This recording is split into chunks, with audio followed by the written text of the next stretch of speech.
మొట్టమొదటి ఆదిమానవుడు మీ రీసెర్చ్ ప్రకారం మీరు చూసిన ఏ కంట్రీలో ఇక్కడ పుట్టాడు?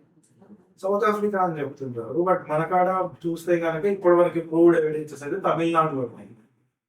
తమిళనాడులో ఎక్స్కవేషన్ చేసినప్పుడు 64 లక్షల సంవత్సరాల కింద ఎవిడెన్సెస్ దొరికినాయి హ్యూమన్ బీయింగ్. ఆ తర్వాత తెలంగాణకు వస్తే 2-3 ఇయర్స్ బ్యాక్ మనకి పాలమాకుల అనే ఊర్లో, నర్మట అనే ఊర్లో, సిద్దిపేట జిల్లాలో ఎక్స్కవేషన్స్ జరిగినాయి డిపార్ట్మెంట్ నుంచి. ఆ ఎక్స్కవేషన్స్లలో కొన్ని రకాల రిమైన్స్ దొరికితే వాటిని టెస్ట్ చేస్తే వాటి మూలాలు సౌత్ ఆఫ్రికాలో దొరికింది.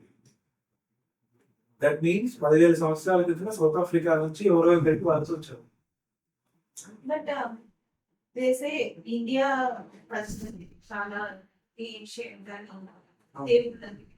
నుంచి స్టార్ట్ అయ్యి నేను విన్నది ఏంటంటే ఇప్పుడు అమెరికా ఈ పాతాల్లో నేర్చుకోవడానికి వెళ్ళాడు. అక్కడ ఏదో మార్క్స్ ఉంటాయి.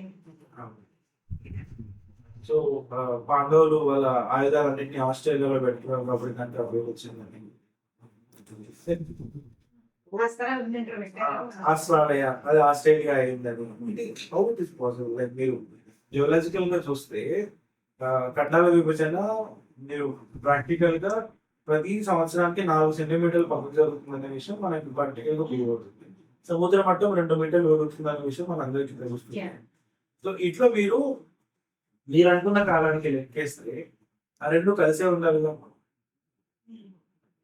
అది వేరు వేరు కాదు కదా.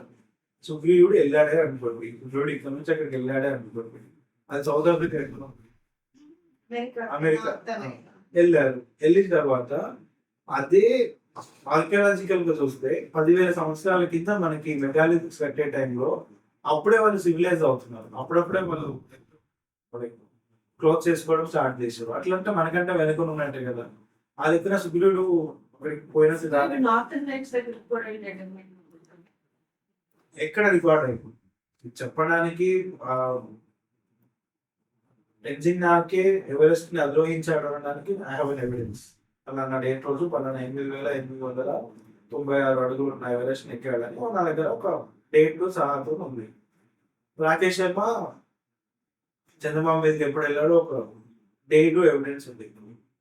సుగ్రీవుడు ఏ డేట్ ఎందుకు వెళ్ళాడు నేనేం విభేదించట్లేదు, బట్ ఆర్కియాలజికల్ గా చెప్పడానికి మాకు ప్రూఫ్ కావాలి. అండ్ ఇంకొకటి ఇది నేనే వేరాడకుండా ఒక పుస్తకం విశాఖపట్నం అందులో మనం ఆఫ్రికా నుంచి మీరు ఇలా చెప్పారు కదా తేడా అవుతుంది, సముద్ర మట్టం పెరుగుతుంది, అక్కడి నుంచి కొట్టుకొని వచ్చాము కొన్ని కోట్ల సంవత్సరాలు ఇండియా. కొట్టుకొని వచ్చాము, ఎట్లా వచ్చాము దానికి చాలా థియరీ. కొట్టుకొచ్చాము అంటే జరుగుతూ వచ్చి ఉండొచ్చు, లేదంటే రెండు కలిసి ఉండొచ్చు. బికాస్ మనం మిలియన్స్ ఆఫ్ ఇయర్స్ కి దీని గురించి మాట్లాడతాం. ఇప్పుడు ఒకసారి విజయవాడలో బుడమేరు పొంగితే విజయవాడ రూపురేఖలే మారిపోయినాయి ఒక చిన్న భాగంతో. ఈ మిలియన్ సంవత్సరాలలో ఎన్ని ప్రకృతి విపత్తులు జరిగి ఉంటాయి,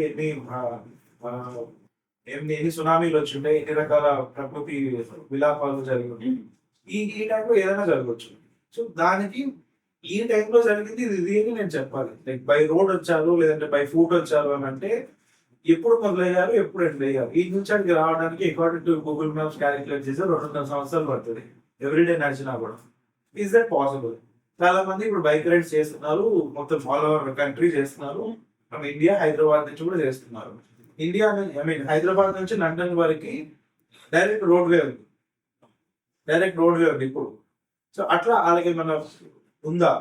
ఎందుకంటే మనకి వలసలు చాలా క్వైట్ కామన్ గా జరిగినాయి. ఎందుకంటే మీరు ఉదాహరణకి చూస్తే ఎక్కడో భద్రాద్రి కొత్తగూడెం ఇంకెక్కడో బస్తారు, ఈ రెండింటికి సంబంధించి మీకు కనెక్షన్స్ తెలుస్తాయి. అక్కడ ఉపయోగించేటువంటి పనిముట్లు కానివ్వండి, వ్యవహార పద్ధతులు కానివ్వండి సేమ్ కనిపిస్తున్నాయి. ఈ మధ్యలో 700 కిలోమీటర్లు గ్యాప్ ఉంది.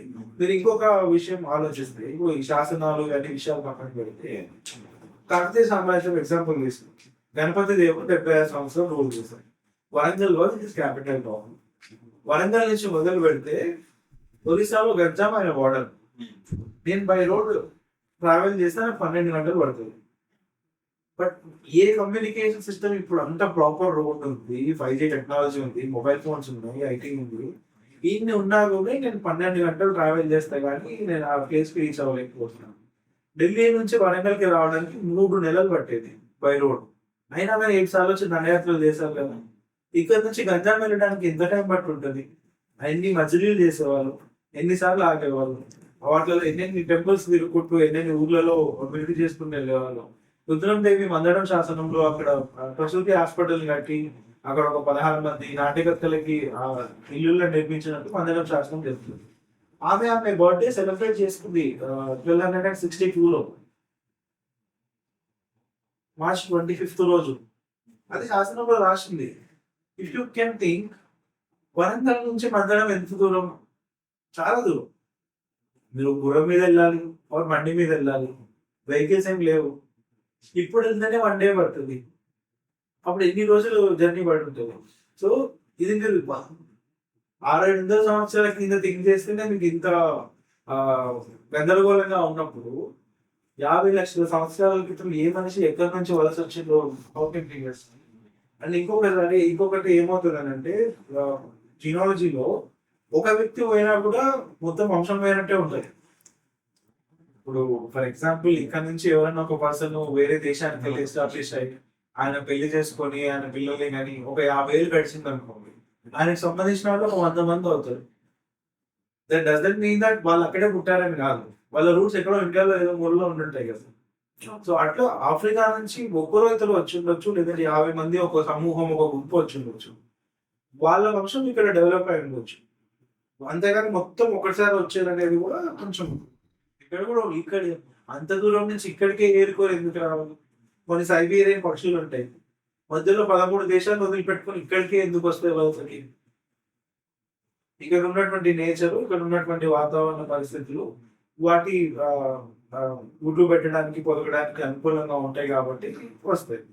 పులస చేపలు అంటారు కదా గోదావరిలో, నదికి ఎదురెదుతూ పోతుంటాయి. అన్ని జాగ్రత్తలు వదిలిపెట్టి కేవలం ఆ సముద్రం అక్కడ కలిసే దగ్గరనే ఎందుకు అవి ఏటికి ఎదురెగుతాయి? సో లైక్ చాలా క్వశ్చన్స్ ఉంటాయి.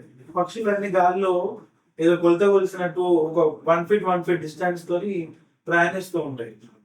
చీమలు ఎవరో జాగ్రత్తలు కొలిచినట్టు ఒకదాని వెనుక ఒకటి లైన్ లో పోతుంటాయి. స్కూల్లో పీటీ సార్ లైన్ లో కూర్చోమని పోయినట్టు చెప్పినట్టు ఉంటుంది. అది ఎవరు నేర్పించారు? దాని సలైవా గీసుకుంటూ వెళ్తుంది. మెయిన్ ఏదైతే ఉంటుందో ఆ మెయిన్ చీమ గీసుకుంటూ వెళ్తుంది.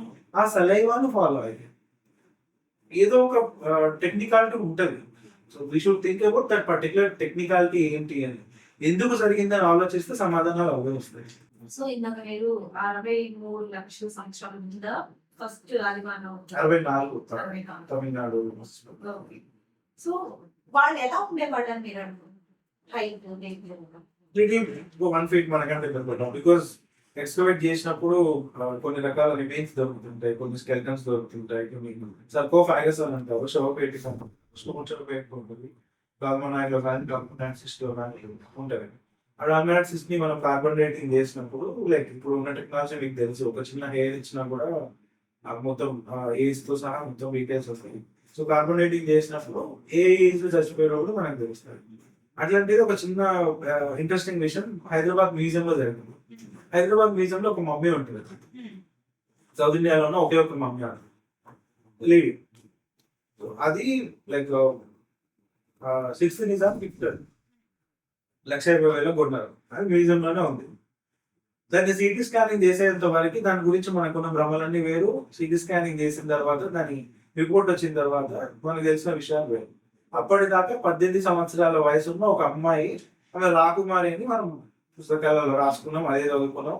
అక్కడికి వచ్చిన వాళ్ళందరికీ అదే చెప్పి లాస్ట్ 5 years బ్యాక్ దానికి మొత్తం లోపల పురుగులు వచ్చి పాడైపోతుందన్న పరిస్థితి చూసినప్పుడు డిపార్ట్మెంట్ ఆఫ్ ఆర్కియాలజీ వాళ్ళు మొత్తం దాన్ని కెమికల్ వాష్ చేసి క్లీనింగ్ చేసి దాన్ని ప్రాపర్ సిటీ స్కానింగ్ చేయించడం కోసం ఎంఆర్ఐ స్కానింగ్ అవన్నీ చేయించారు. ఒక మంచి చేయించారు. చేయించినప్పుడు తెలిసిన విషయం ఏంటంటే 18 సంవత్సరాల వయసు కాదు 25 సంవత్సరాల వయసు అనేది తెలిసింది. 18 సంవత్సరాలు కాదు 25 సంవత్సరాల వయసు అనేది తెలిసింది. అండ్ చనిపోయినప్పుడు ఆమె స్కెల్టన్ పగిలింది.